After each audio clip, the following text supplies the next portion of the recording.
আজ থেকে বহু বছর আগের কথা। সময়টা তখন খ্রিস্টীয় দ্বাদশ শতাব্দী। ভারতের রাজা বল্লাল সেন। সেই সময় আজকের মাইথন ছিল ঘন জঙ্গলে মোড়া এক এলাকা।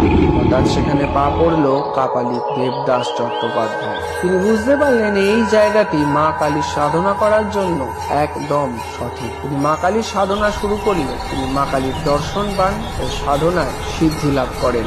এবং কাপালিক দেবদাস চট্টোপাধ্যায় তিনি মানুষের সাহায্যে নিজের হাত বাড়িয়ে দেন, মানুষের পাশে দাঁড়ান। খবর যায় রাজা বল্লাল সেনের কানে। বল্লাল সেন ছদ্মবেশে কাপালিক দেবদাস চট্টোপাধ্যায়ের কাছে আসেন তাকে দেখতে। দেবদাস চট্টোপাধ্যায়ের ব্যবহার ও মানুষের সাহায্য করার অভ্যাস দেখে তুষ্ট হন রাজা বল্লাল সেন। নিজের সত্য পরিচয় দিয়ে তিনি কাপালিকের ভক্ত হন এবং কাপালিককে বলেন যে তাকে আদেশ করতে।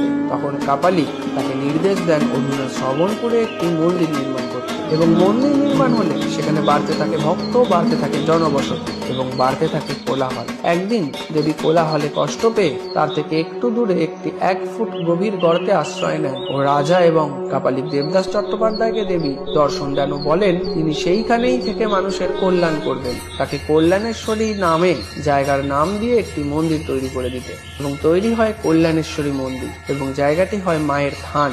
মায়ের থান থেকে মাইকা থান, সেখান থেকে ছোট হয়ে জায়গাটির নাম বদলে হয় মাইথন। জয় মা কল্যাণেশ্বরী।